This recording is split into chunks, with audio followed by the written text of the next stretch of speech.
talking the other day about how most people wouldn't even think twice about creating content without a 4K camera or without, these microphones or whatever. Back in the day, man, I still got a shared folder on my phone of me and you sharing from like an iPhone 5C. You could kind of get away with it, but it's like just as content creation has become more abundant, I think the market for consumption has ran away with it. Like there's way more of a market for consumption than there is a creator pool to fulfill that, right? But I think when at the consumer level, consumers have gotten smarter, and it's a weird relationship, because as the consumer pool has expanded, which I think to at a rate far exceeding the creator pool, they've also gotten smarter at the same time. And rarely does quality and volume scale together. So here you have an audience um, that there's more of, that is also a little bit harder to sell than they were 10 years ago. And I think what they're looking for is, what is your experience that backs the value that you bring and the trust that you're trying to accrue? And that's where people need to focus. So it's like, you can look at the hardware, you can look at the software, you can ask about, posting times and these arbitrary metrics that people will discuss.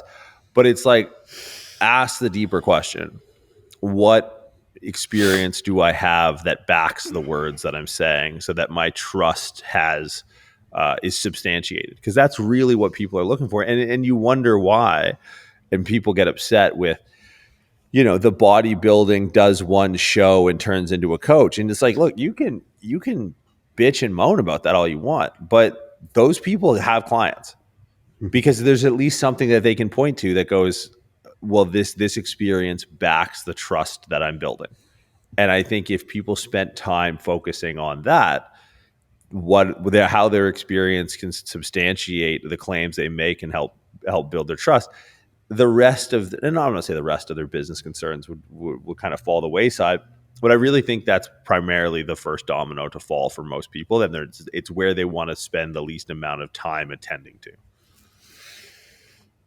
Yeah. Yeah. I mean, I definitely agree with all of that. I think trust is the biggest thing, especially if you have a service that you're trying to sell, right? You have to give someone a reason to believe that they can trust you in getting them to where they want to go, or else they're just not going to hire you. And for me, the thing that bridges the gap between experience and value is it's results, and not just results, but the amount of time you can get results in. And that, to me, boils down to value. Either you can get better results in the same amount of time, or you can get the same results in a faster amount of time. And that's what people are paying for, right? Because say, I don't know, someone injures their knee, they can decide to not pay me to help them with that knee injury, and they may get the same results, but it's going to take them longer to get them because they're not as accurate. They don't have the experience to guide them in the decision making along the process of getting that knee to feel better, or training around that knee injury so that they can get back to doing what they want to do in a reasonable amount of time. But history tells us that injuries heal, right? And probably there will be a point in the future where they no longer have pain that inhibits their training. Maybe not. Or maybe they'll just get to the point where they can train to a capacity they want to without having full results. But in choosing to hire someone, that's now saying, I'm going to pay you for your experience to get me results in a faster amount of time than I would have gotten otherwise. Or they trust that you can get them the results faster than the next person, or the person after that. And that's what experience is, because I have positioned myself in a way where I work with people that have injured their knees, and I've worked with hundreds, maybe even thousands of people that have injured their knees at this point in my career. So it's not only do I know how to get someone with an injured knee better and back to training, I also know the things that they don't know are going to hang them up along the way. Or, uh, say an example of that is, okay, you have a knee injury. most people's first reaction is, okay, I'm going to rest for 2 weeks and then I'm going to slowly resume the things I've been doing. Okay, maybe that works for some people. Maybe it doesn't. But I know that in the past, like, okay, if we can get you to continue to train, but we can work on things that don't involve your knee, but we can equate for all the things that are going to create compensations in that amount of time that you're still going through life, moving, maybe even training, maybe not in the amount of time while the knee is injured. And if we can reduce the amount that we're compensating or bolster stability through the hip and the core in the meantime, that 2 weeks from now, when that's out of an inflammatory phase and we can start to load it, we're going to be much further ahead as opposed to had you just rested for 2 weeks. And that's the experience that people are paying for to get better results in the same amount of time or the same results in a faster amount of time.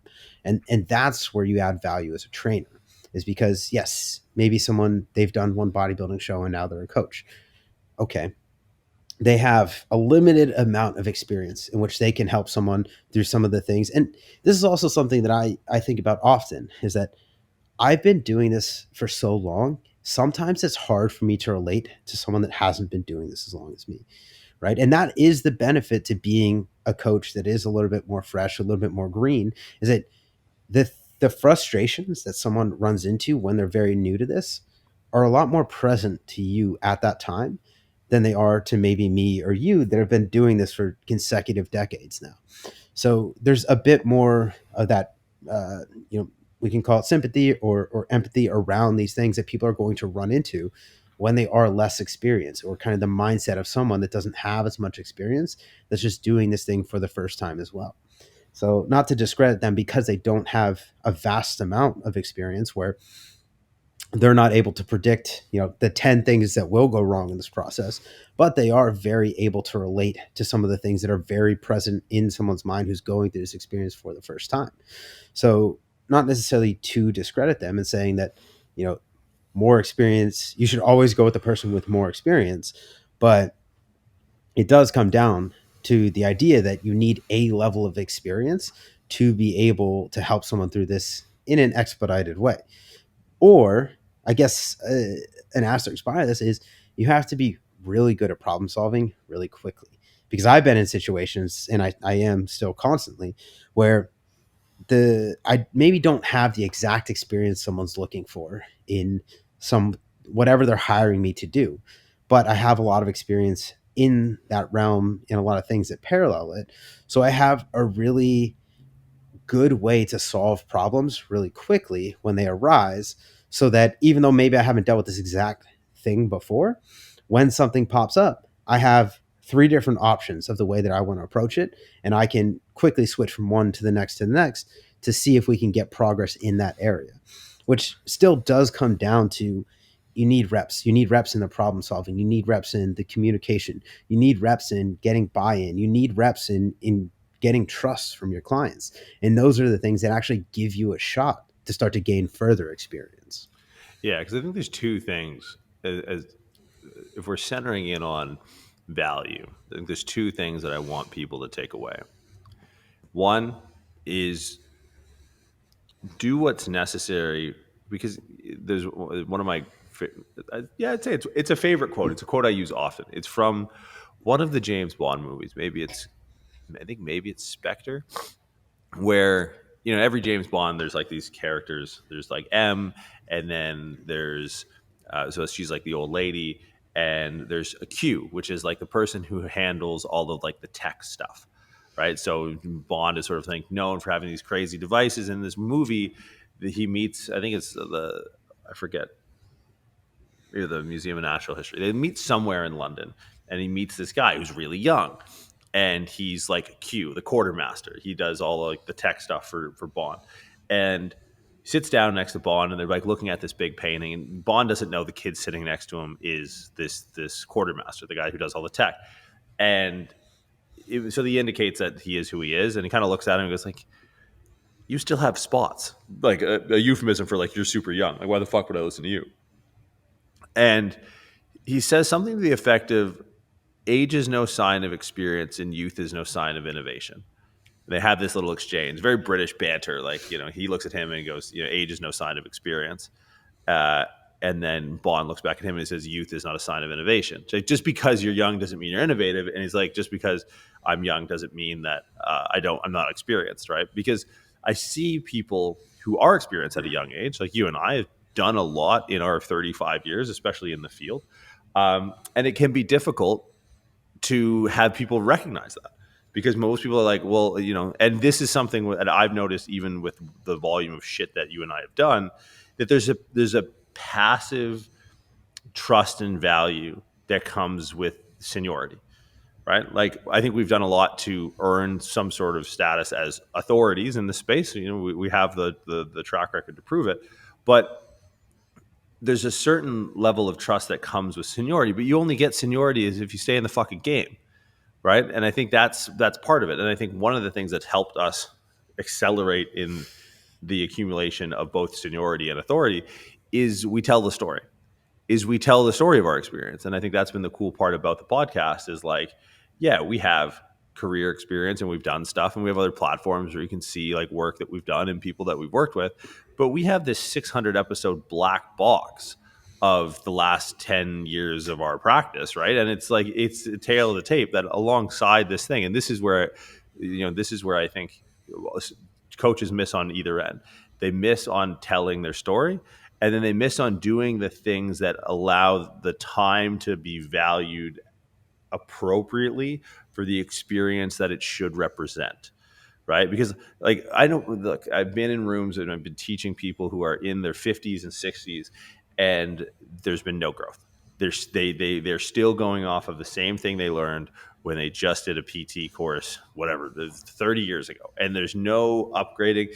And man, we've been in rooms with kids that are like young Saluji, Yeah. Jesus, he was like 17 years old, ripping like 700-pound deadlifts and starting Istanbul street fighting groups in the middle of COVID. And we're like, how old is this kid? And he's 17 years old. It's like, fuck, okay. Like, here was a dude that was doing both things, I think, really well. He was acquiring the skills for every minute to be as potent a unit of valuable experience as possible.